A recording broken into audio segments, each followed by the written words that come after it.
কি সুন্দর লাগছে দেখো মাকে সাজানো, মাকে এই শাড়িটা বেনারসিটা পরিয়ে খুব সুন্দর লাগছে। আমি যখন অফিস থেকে ফিরছিলাম তখন আমাকে ডেকে ওরা দেখালো, এই দেখো কি সুন্দর শাড়ি পরানো হয়েছে মাকে। তা আমি দেখে ঠেকে বাড়ি চলে আসলাম, ফ্রেশ হয়ে নিলাম, ফ্রেশ হয়ে যাব মন্দিরে পুজো দিতে। হ্যালো এভরিওয়ান, তোমরা সবাই কেমন আছো? ডেইলি লাইফে তোমাদের অনেক অনেক ভালোবাসা। তা আজকে কালী পুজোর ব্লগটা আমি বিকেল থেকেই শুরু করছি। সারাদিন সময় পাইনি ব্লগ করার, আর আমি সেইভাবে কারোর ভিডিও দেখতে পাচ্ছি না, এতটাই অফিসের চাপ। তা চাপটা একটু কমে যাবে, কালী পুজো ছট পুজো এগুলো গেলে চাপটা একটু কমে যাবে। আর দেখো এদিকে কি বাজি ফুটছে। তা কালী পুজোর দিন তো বাজি ফুটবে, এটা তো বলার কিছু নেই। তা আমি 6:30 পৌনে 7টায় চলে এসেছি। এসে এবার দেখো ফাইনালি রেডি হয়ে গেছি। শাড়ি পরতে খুব ইচ্ছে করছিল, কিন্তু এসে না বড্ড টায়ার্ড লাগছিল, ইচ্ছে করলো না। ওই জন্য চুড়িদারটা ঝপঝপ করে গলিয়ে নিলাম। এটা হচ্ছে নতুন চুড়িদার। তা আজকে কালী পুজো উপলক্ষেই পরলাম, যেহেতু সাদা আর লাল ওড়নাটা আছে ওই জন্য এটাই পরলাম। তা আমি যেই মন্দিরে প্রত্যেক শনিবার পুজো দিই সেই মন্দিরেই আমি মানে আজকে কালী পুজোর উপোসটা ওখানেই আমি অঞ্জলি দিই। তা ওদের সাথে আমার খুব ভালো একটা সম্পর্ক হয়ে গেছে, ওই জন্য আমি ওখানেই আজকে গত 3-4 বছর ধরে আমি ওখানেই অঞ্জলি দিই। তা চলো আমার সঙ্গে থাকো, দেখতে থাকো কি কি হয় পুজোর। চলো, এই গেটটা আটকে দাও, আমার দেরি হবে কিন্তু, বুঝলে? হ্যাঁ, দেখো ফ্ল্যাটটা কি সুন্দর লাগছে দেখতে দিওয়ালি উপলক্ষে। সেভাবে কেউ সাজায়নি, ওইদিকের ফ্ল্যাটে আছে সাজানো বাইরে থেকে, ওরা দরজাটার সামনে সাজিয়েছে, খুব সুন্দর লাগছিল দেখতে। দিওয়ালি উপলক্ষে সাজিয়েছে।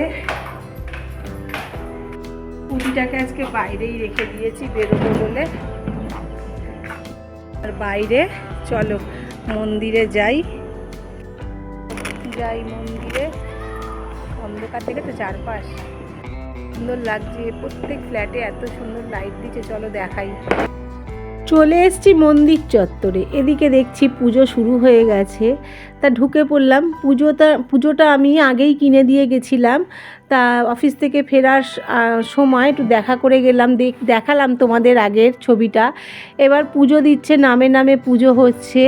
তা এদিকে দেখো আমার বান্ধবী বলতে পারো, তা ওর সাথে দেখা হয়ে গেল। আর ওর সাথে এই জায়গাটা প্রত্যেক বছর আমার দেখা হবে। তা আমরা একটু খুব মজা করছিলাম, ইয়ার্কি মারছিলাম। আর ও খুব ভারী মিষ্টি মেয়ে, ওকে দেখতেও খুব সুন্দর।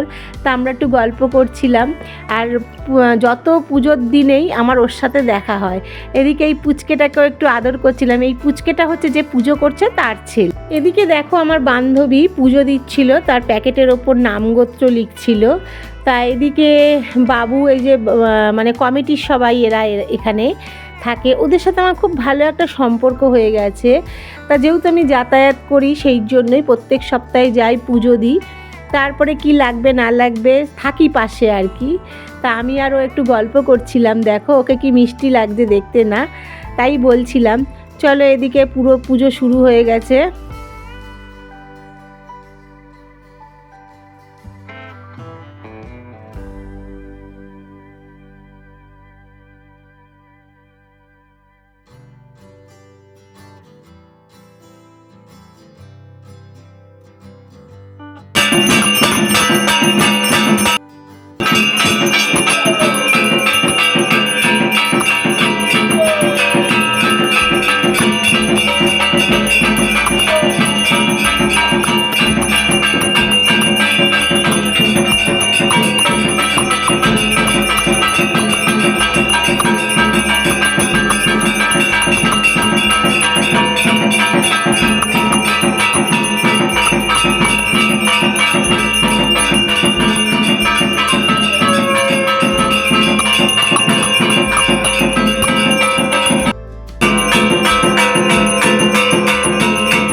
এদিকে পুজো হতে হতে একটু বাবুর সাথে ইয়ার্কি মারছিলাম, ওর নাম বাবু, তা আমরা ওর সাথে খুব ইয়ার্কি মারি, তা ইয়ার্কি মারছিলাম। এদিকে দেখো পুজোর মানে সব অঞ্জলি শুরু হবে এরপরে।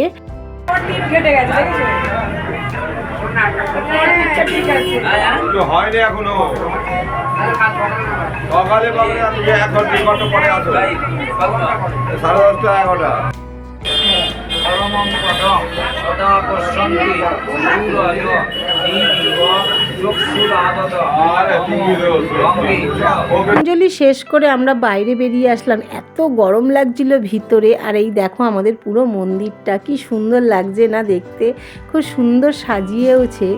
তা আমরা এই মন্দিরে থেকে গরম থেকে বেরিয়ে এসে একটু বাইরে হাওয়া খাচ্ছিলাম, তারপরে আবার ভেতরে গেলাম। গিয়ে এবার ও হোমের মানে ঠাকুরমশাই যে ও হোমের জোগাড় করছিল, তা আমরা দাঁড়িয়ে দেখছিলাম। তা হোম স্টার্ট হয়ে গেছে, তা চলো সঙ্গে থাকো, পুরো হোমটা দেখতে থাকো।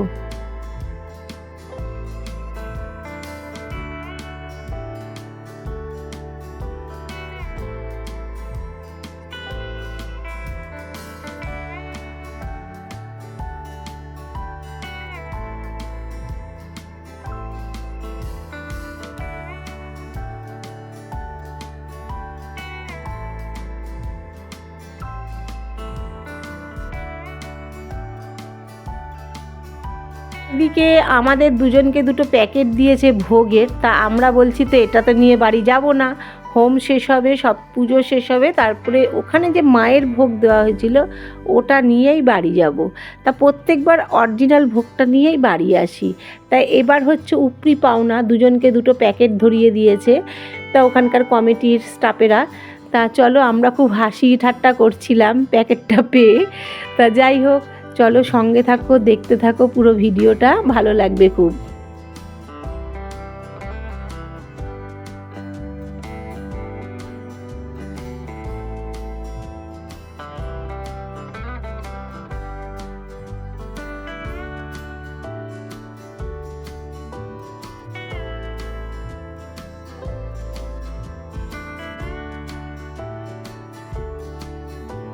আমরা দুজনে বাইরে দাঁড়িয়ে, এত গরম লাগছে, হোমের তাপের মানে আগুনের তাপটা প্রচুর গরম লাগছিল, ওই জন্য আমরা দুজনে আবার বাইরে বেরিয়ে একটু গল্প করছি আর হাসি ঠাট্টা করছি। এত মাইকের আওয়াজ যে আমরা সাউন্ডগুলো দিয়েছি সেগুলো শোনাই যাচ্ছে না, দিলে কপিরাইট চলে আসবে, ওই জন্য মিউট করে ভয়েস দিলাম। তা দুজনে একটু গল্প করছি। তা এদিকে হোম হয়ে গেছে, হোমের টিপ দিচ্ছে, তা আমরাও টিপ পরে নিয়েছি হোমের। আর এই যে আমাদের সুখদেব দা খুব ভালো মানুষ, তা একটু হাসি ওর সাথেও মজা করছিলাম। তারপরে এই যে পুরোহিত মশাই নিচে নেমে চলে এসছে, ওর সাথেও একটু ভিডিও তুলে নিলাম। আমরা প্রত্যেক শনিবার খুব মজা করি মন্দিরে গিয়ে, খুব ভালো লাগে। আর এদিকে বাবু, আমি তো বলেইছি ভোগের প্রসাদ না নিয়ে আমি বাড়ি আসবো না, তা বাবু আমাদের জন্য ভোগের প্রসাদ বাড়ছে, আমার আর আমার বান্ধবীর জন্য। তা আমি বাবুকে এখানে ইয়ার্কি মেরে বলছি, এই দেখো ভোগের প্রসাদ, ইয়ার্কি মেরে বাবুকে বলছি, বাবু দাও কী কী কাজ আছে করে দিই। তা চলো এদিকে পাড়ার প্যান্ডেলটা একটু তুলে নিলাম, ভেতরে ঢোকার ক্ষমতা হয়নি, রাত্রি হয়ে গেছিলো, অনেক রাত। তা যখন ফিরছিলাম, তা এই গলিটা দিয়ে ফিরছিলাম বলে একটু প্যান্ডেলটা তুলে নিলাম। কি বাজি রাস্তায়, বাপরে বাপ, দেখো না কি অবস্থা। চলো কি ভোগ দিলে একটু দেখি, জাস্ট ঢুকলাম বাড়িতে। চলো, বিভৎস, দক্ষিণেশ্বরের ওখানে কি ভালো লাগছে। ভোগের প্রসাদ, খিচুড়ি, ভাজা, এখানে ফুলকপি আলুর তরকারি, পায়েস, চাটনি, আমি পুজো দিয়েছিলাম সেই প্রসাদটা।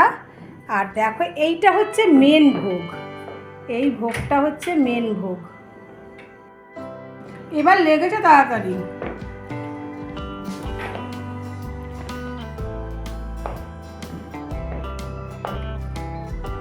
ঠাকুরের প্রসাদ মিষ্টি খেয়ে জল খেলাম, খেয়ে এবার এখানে আমি ভোগ নিয়ে বসে পড়েছি, এইটাই খাবো, রাতে আর কিছু খাবো না। সত্যি কথা বলতে মায়ের মানে ইচ্ছেতেই সব কিছু। আর আমি যে আজকে সত্যি ভোগটা পাবো আমি ভাবিনি, প্রত্যেক বছর ভোগ নিয়ে আসি সামান্য যেটা ভোগের প্রসাদ সেটাই, এবছর যে মানে এত সুন্দর করে ব্যবস্থা করবো আমি ভাবতে পারিনি। তা চলো খেয়ে দিয়ে নিই।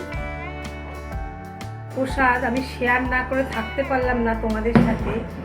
এত টেস্টি কি বলবো, প্রত্যেকটা রান্না। আমি চাটনি খাই না, তা ভাবলাম একটুখানি চাটনি ফেলে দেবো, তা ওই জন্য খেলাম। বিশ্বাস কর ডাব্বাটা দেখ পুরো খালি, এত টেস্ট হয়েছে কি বলবো। পায়েসটাও তাই, খিচুড়ি তো কোনো কথা হবে না, ভোগ তো ভোগই। তাই ভাবলাম তোমাদের সাথে একটু শেয়ার করি আর বলি যে ভোগের একটা মহিমা আছে। আর মানে কি বলবো, মানে অসাধারণ লাগলো খেতে ভোগটা। তাই আমার একটা ভাগ্যে আজকে ছিল। প্রত্যেক বছর পাই না যে তা না, হয়তো সামান্য আমি একটু নিয়ে চলে আসি, এবার আলাদা করে কন্টেনার করে তুলে রেখে আমাদেরকে দিয়েছে। খুব ভালো লেগেছে। চলো হাত পা ধুয়ে আসি, মুখ টুক ধুয়ে আসছি। খেয়ে দিয়ে চলে এসেছি, এবার তুলোতে দেখো ক্লিনজার নিয়ে নিয়েছি। এবার ক্লিনজারটা দিয়ে মুখটা পরিষ্কার করব।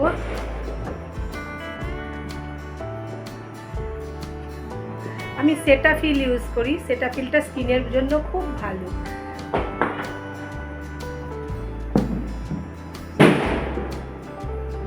চলো মুখটা পরিষ্কার করে আসছি। পরিষ্কার করে তোমার নাইট ক্রিম মাখা হয়ে গেছে। এবার এখন প্রচুর কাজ।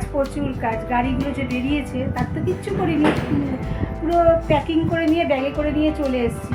দেখবে বিছানার মধ্যে কিছুই নেই, ব্যাগ থেকে এখনো বার করিনি। কিছুটা বার করেছি আর কিছুটা বার করিনি, দাঁড়াও দেখাই। অফিসের কাজ করতে করতে রাত্রি 1:30টা বেজে যায়, তখন আমি শুয়ে পড়ি। এই সময় আমাদের ফ্ল্যাটে লেগে যায় আগুন মিটার ঘরে। দেখো কি ভয়াবহ আমাদের অবস্থা, আমরা মৃত্যুর মুখ থেকে বেঁচে এসেছি।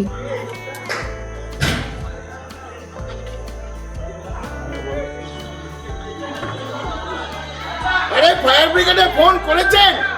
বালি থানায় ফোন করুন। রাত্রি বাজে 2:30টা, অবস্থা দেখো, আমরা মৃত্যুর মুখে। এখনো নিবলো না বাবা, এখনো নিবলো না। সিএসসি কোথায় গেল? সিএসসি কে ডেকেছি বাবা,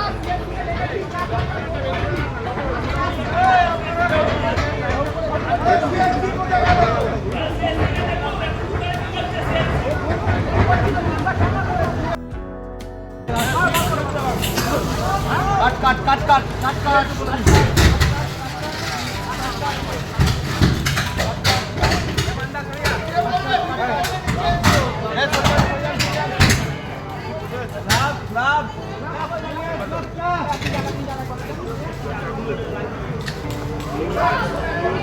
ওই দেখো ওখানে আগুন লাগছে।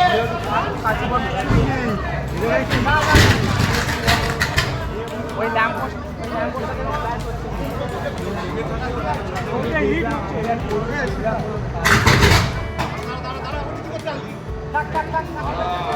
ফোম লাগবে, ফোম।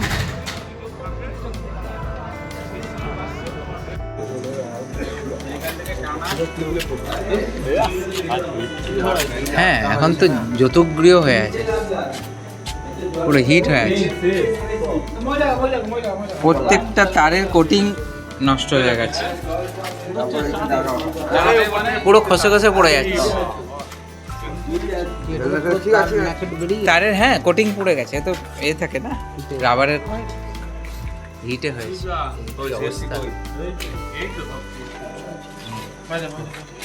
হ্যাঁ। এখান থেকে ধসে পড়তে পারে, বেশি এই তলায় থেকে। চাকলা পড়লো নাকি? হ্যাঁ, না চাকলা পড়ে যেতে পারে, এতে পুরো হ্যাঁ এমনি পড়েছে, এই তো এটা ভেঙেই তো পড়েছে। হ্যাঁ, সারা রাত আমাদের কারোর চোখে ঘুম নেই, আতঙ্কে ভুগছি, মানে একটা প্যানিক হয়ে গেছে বলতে পারো। দেখো কি অবস্থা, কিচ্ছু টিকে রাখেনি, প্রত্যেকটা মিটার জ্বলে পুরো ছাই হয়ে গেছে। এখন বাজে 6টা ঘড়ির কাঁটায়। কি অবস্থা, এত শখের সুন্দর ফ্ল্যাটে কি অবস্থা হয়ে গেছে, এক নিমিষে ধুলোস্যাৎ।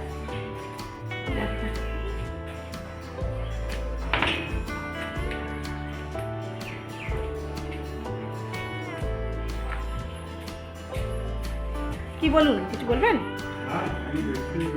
হ্যাঁ, ও আচ্ছা কালকে বিভৎস আমাদের এখানে বিল্ডিং এ আগুন লেগে গেছিল। কত বড় যে ক্ষতি হয়ে গেছে আমাদের কি বলবো, লিফটের দেখা হচ্ছে লিফটের কি ক্ষতি হয়েছে না হয়েছে, পুরো সব ক্ষতি হয়ে শেষ হয়ে গেল। একটুখানি এক চুটকি আগুন কি করতে পারে। কালকে আমরা মানে ওইখান থেকে ইয়েটা লেগেছে পুরো এইখান থেকে এসছে, এইখান দিয়ে ঢুকেছি হয়েছে। বেঁচে আছি দেখতে এসছে, দেখো দেখো দেখো দেখো। দিদির জন্য অফিস ছেড়ে চলে এসেছি, খবর পেয়েছি আমি। আমার যাওয়ার কথা ছিল আজ রানপুরিতে, কিন্তু রাইট নাও এখন বাজে 10:35। ম্যানেজমেন্টকে মানি না, যা ইচ্ছা করুক। আমি এখানে বসে আছি এখন, এখান থেকে আমি আমার দিদির শোরুম সামলাতে, কারণ দিদি এখানে ব্যস্ত হয়ে গেছে। দিদির বাড়িতে তোমরা শেয়ার করেছে তোমার সঙ্গে দিদি কি দুর্ঘটনাটা হয়েছিল, ওই জন্য দিদি খবর নিতে এসেছি। আমরা জানে বেঁচে গেছি রে, কি পাড়ার লোক হেল্পফুল, ভীষণ হেল্পফুল। তুই বিশ্বাস করবি না, ইন্দ্র দরজাটা যখন খুলেছি আমি মানে আমরা টিভিতে দেখি খবরে দেখি, কিন্তু ওই সিচুয়েশনটা দেখে না আমি দরজা বন্ধ করে দিয়েছি, মরলে ভেতরে মরবো এটা ভেবে নিয়েছি। আর হু হু করে ধোয়া, কালো ধোয়া, কিচ্ছু দেখতে পাচ্ছি না। আমাদের যে অবস্থাটা হয়েছে আমি দেখলাম তো, ভিডিওটা খুব ভয়াবহ। তো দিদি এখন মোটামুটি ভালোই রয়েছে, কাল থেকে জয়েন করছে আবার। মানে তোমাদের জন্য কোন কাজ যায় না, কিন্তু আজকে যেখানে আছি এর পরের দিন থেকে দিদি আমাদের শোরুমে আসছে। আমি আমার কিছুদিনের জন্য ইন্দ্র আমাদের রিজাইন দিয়ে দিল, খুব কষ্ট হচ্ছে সত্যি আমার জন্য। কষ্ট হচ্ছে না, আমার নিজের জন্য ভালো লাগছে। আমি গ্রুপে এসে বলতাম না দিচ্ছে না আমি দিয়ে দিয়েছি, তাই জন্য রিজাইন দিয়ে দিয়েছে অলরেডি, ওর নোটিশ পিরিয়ডে আছে। এদিকে দেখো জানা এসছে, ও এসছে তা টাকা একটু ও এসছে, সব খবর পেয়েছে। পরে আমি ব্যবসা করতে যাচ্ছি, কি ব্যবসা করছি এটা কিছুদিন পরে ও জানতে পারবো। ভালো কোম্পানিতে ঢুকছে গো, এখানে আমি বলবো না। জবে ও জয়েন করবে তবেই আমি বলবো ও ভালো একটা ভালো এর থেকে বেটার অপশন পেয়ে গেছে। সবাই জানে আমি আমার বাবার ব্যবসা করছি, তো তোমরা জানো আমি আমার বাবার ব্যবসা করছি। বাবার ব্যবসা করছে, বাবারটা সাইডে রাখবে, ও ভালো জায়গায় চলে যাচ্ছে, খুব ভালো লেগেছে। কিন্তু আমার খারাপ লাগবে মাঝে মাঝে, ও আমার পাশেই আছে, হ্যাঁ পাশেই আছে, ও তাই সবাই ছেড়ে দিচ্ছে, একমাত্র আমি রয়ে গেছি। সবাই পরিবর্তনশীল, তুমি একমাত্র স্থিতিশীল। তুমি বিশ্বাস করো, তুমি না থাকলে উত্তরপাড়ার প্রিমিয়ার হন্ডা চলবে না। এই কথাটা সবাই বলে, সত্যি কি? দেখো বন্ধুরা, দিদির সামনের ক্যামেরা তো ধোয়া হয়ে গেছে, এত আগুন ছিল, এখানে হেজি হয়ে গেছে। তো ম্যাডাম নতুন ফোন কবে কিনছেন আপনি? শুনলাম পয়সা নেই রে, প্রচুর খরচা। আমি কি বললাম সব করে ভিডিওটা আবার জানি তো, সব করে দেবে বললেই পয়সা নেই না, সব করতে হবে না। আমি তোমাকে কি বলছিলাম, বুঝে গেছো কি বললাম? বন্ধুরা এখানে বিট দিয়ে দেওয়া হলো, কারণ এই কথাটা বলা যাবে না। দেখছিস লাইটের জন্য, দেখছো দেখো খুব খারাপ লাগছে গো। ছেলেটা চলে যাবে আমাদের কোম্পানি ছেড়ে। আমার আজকে আমাদের এখানে যা আগুনের ইয়ে হয়েছে, তা ওই জন্য ও এসছে। আজকে আমার জায়গাটা ও সামলাচ্ছে, ঝামলাই জানো, কিন্তু নেক্সট মান্থ থেকে কে সামলাবে আমি জানি না। আছে তো আমাদের দুজন একটা, ও নতুন, ও বলছিল ওদের কথা, আমি বললাম না ওরা পারবে না, ওর নতুন। না আমার তো নিশ্চয়ই পারবে, ওদের পারতে হবে, প্রিমিয়ার হন্ডা তোমাকে শিখিয়ে দেবে। কারেন্ট নেই, কি অবস্থা, নেই জানা খা। ঠিক আছে, এক কাজ কর, তুই কাল পরশু একবার আমাদের উত্তরপাড়া ফোন এসছে, তুই কাল পরশু। কারেন্ট চলে গেছে, কারেন্ট নেই, টেম্পোরারি আমাদের লাইট জুড়ে দিয়েছিল, কি অবস্থা। ভাই নে কেনে, ভাই কেনে। আমাদের যে কেএফসি ভিডিওগুলো দেখেছো তো? আচ্ছা আমার ক্যামেরাটার প্রবলেম দেখ তো, হ্যাঁ দেখি তো দাদা, দেখো এই যে চলছে। দেখো আমি যে ঘরে লাইভ করি ও আমাকে দেখছে এসে, এই ঘরে লাইভ করো না তুমি, হ্যাঁ বাজে আমি মেন হচ্ছে আমি এত হাইজ্যাক করেছি দিদির চ্যানেলটা উত্তরপাড়ায় গিয়ে। তো এখন আমি দেখতে এসেছি দিদি কোথা থেকে, দিদির স্টুডিওটা যেখান থেকে দিদি ভিডিও বানায়, যেখান থেকে দিদি লাইভ আমরা করে। মরে গেছি কিনা সেটা দেখতে এসেছে। না মরে যাচ্ছিলাম, আমরা মিষ্টি খেতে এসেছিলাম। আমি জানতাম দিদি আসলেই মিষ্টি খাওয়াবে, কারণ দিদি না খাইয়ে পাঠায় না। খিদে পাচ্ছিল, আমি বললাম দিদি আসছি, বলে দিদি বলে চলে আয়, তাই চলে আসলাম দিদির কাছে। না গো, কিন্তু দিদির এখান থেকে কিন্তু খুব সুন্দর খাল দেখা যাচ্ছে, যখন যার ইচ্ছে জানে ওরা দেখে। না যখন যার ইচ্ছে এখান থেকে ঝাঁপ মেরে স্নান ফান করে চলে আসতে পারে। চলো টাটা। যাচ্ছি। বলবেন না, আমার মাথায় এই কথা আসলো, আসল কালী পুজোর বাড়ি দিদি পাঠিয়েছে। দেখো অবস্থা আমাদের, দেখো দেখো দেখুন দেখাচ্ছি কি সুন্দর। হ্যাঁ পুরো কালি হয়ে কার্বন জমে আছে, বলতে গেলে এদিকে আমাদের বলতে গেলে আসল বাজি দিদি ফাটিয়েছে, দিদিরা ফ্ল্যাটে দিদিরাই ফাটিয়েছে, পুরো ফ্ল্যাটটাকে উড়িয়ে দিয়েছে। আজকে হাসছি গো, মানে যেদিন হয়েছে সেদিনই জানি কি হয়েছে। হ্যাঁ দেখো, সবসময় জীবনে দুঃখ আসবে, কিন্তু দুঃখের মতো হাসপাতালে দেখতে হবে। দেখে না দেখো কি অবস্থা। এদিকে দেখো সিএসসির লোকেরা চলে এসছে মিটার বসাতে। আমাদের খুব তড়িঘড়ি করে সব কাজ অ্যারেঞ্জ করে ফেলেছি আমরা। তা গাইস চলো আজকের মতো ভিডিওটা এখানেই শেষ করছি, টাটা।